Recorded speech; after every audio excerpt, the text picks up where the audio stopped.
Hello. In this video, I'd like to show you how you can set up the hide and seek enrichment in InDesign. This is a paid enrichment that you can use to create your own hide and seek style game. Let me show you how this enrichment works. This is an example of the hide and seek game. The name and image of the thing you are looking for is displayed in the bottom left of the screen.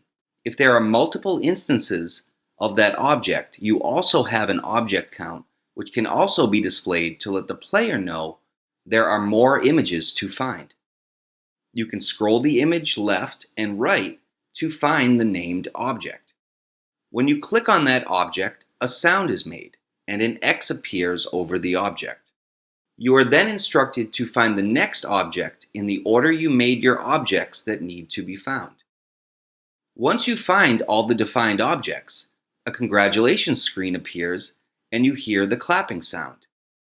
When you click on the congratulations screen, the game is reset. Let me show you how to set this up in InDesign.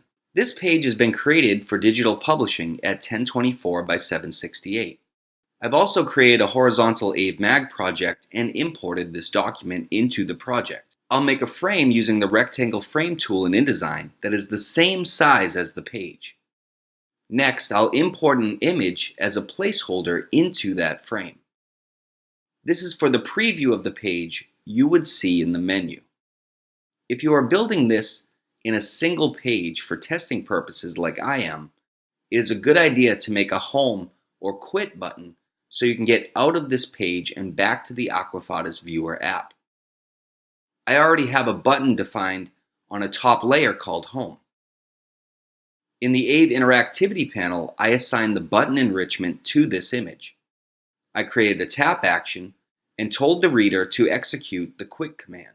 This will help with the single page testing of a full page game enrichment, because otherwise there would be no way to quit this game without quitting the simulator, because you can't tap once on a full screen game to get the menu. Now for the hide and seek game. I'll select the frame with the image that is the whole size of the page. In the interactivity panel, I'll select the hide and seek enrichment. The hide and seek enrichment is based on our sub-layout enrichment. That is why the page or stage is scrollable in this game. You can see that the first step is to create a sub-layout. I'll choose Create. This will make a new document for me that is the same size as the frame I had selected. Now I'll save the document. The first thing I need to do is to change the document size so that it is wider than the original frame and can therefore scroll horizontally. I'll choose File, Document Setup, and change the width to 7,160 pixels. I will leave the height set to 768. That means that vertically it will snap to the edge and the document will scroll horizontally. You should know that you can make both the vertical and the horizontal bigger in this enrichment so that the player will be able to scroll up and down and left to right to find the named objects. Notice that the interactivity panel has changed and now knows we are in a hide and seek enrichment. Now I'll import the large image that will be used for the background. The very first thing to do is to pick the image you defined as a background. You need to assign the picture enrichment to this frame and check Use Tiles. By tiling this image, it will render each section of this image as a separate tile, which will make the scrolling effect on the device a much smoother experience. Now I can click back on the pasteboard, and with nothing selected, I see the hide and seek enrichment options in the Ave Interactivity panel. The first thing to define is a list of items that you want the person playing the game to find. I'll begin setting this up by making a frame using the rectangle frame tool in InDesign. I'll also name this frame in the Layers panel. This is not a mandatory step, but it will help you make a more organized setup. Next, I'll make a frame over the boat, and I'll name this boat. Finally, I'll make another frame over the plane and name that frame Plane in the Layers panel. Now that I have 3 objects to find, I can go back to the interactivity panel and make sure I have nothing selected again.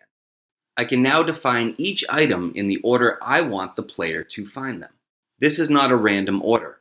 It is a linear order based on the top to the bottom. I'll click on the plus sign to the right of item to define my first item. And I'll start by defining the dragon. I'll type in dragon as the item name. Next is the image. You can pick an image of the item you want the player to find. This can be displayed with the name over the game so that the player knows which item to find next. Next, you can pick the spot. I'll click the plus sign to the right of the spot. Then I'll click and choose a frame. And then I'll click on the frame I made over the dragon. You will notice that the word dragon automatically appears in the spot name. That is because I named the object in the layers panel. Within an item, you can have multiple spots, which means that I could have multiple dragons the player would need to find within this one item. You'll also notice that each spot can have an action. This could be a noise that is played as each item is found, or a layer that is hidden that could reveal the full item, such as a rabbit you only partially see behind shrubbery. After you find the rabbit and press on it, a sound could be played and the shrub could be hidden. I will define an action for each item that is found of a drum sound. I'll make a frame on the page using the rectangle frame tool. Next, I will choose the audio enrichment in the Aid Interactivity panel. I'll choose the MP3 file for the audio enrichment. Now with nothing selected, I can define the action on tap. I'll choose Frame using Frame Picker and pick that audio frame. Then, for To Execute, I'll choose Play. Next, I will make my second item, which is the boat. First, I'll name it Boat. Then I will import the boat image. Then I'll click on the plus sign to the right of spots and click and choose the boat frame. And I'll also pick the audio frame as the tap action. Finally, I'll make the third item for the plane. I'll name it Plane, import the plane image, create a spot and choose the frame I made over the plane.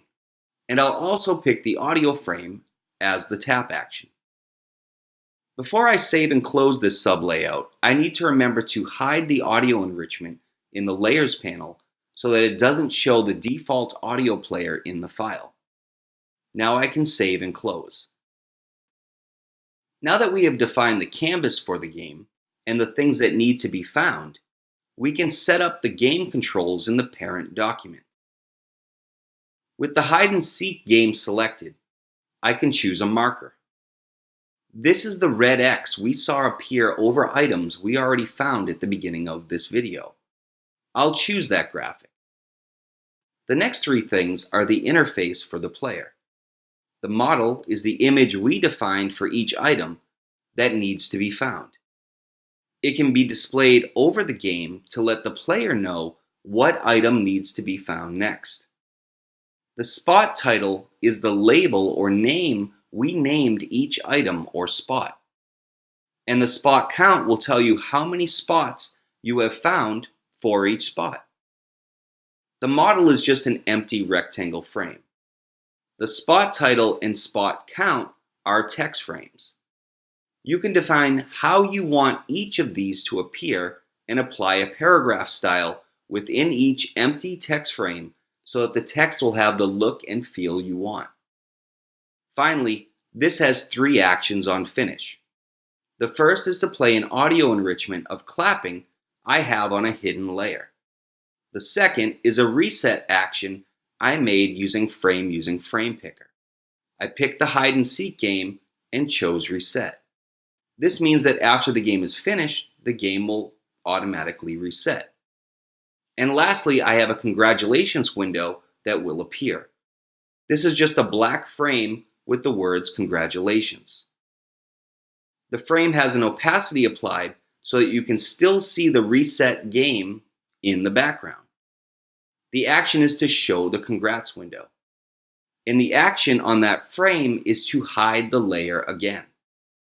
Alternatively, I could have also put the game reset action on this congratulations frame as well. After I render the project, you will see the game opens up and I am prompted to find the dragon, the boat, and the plane.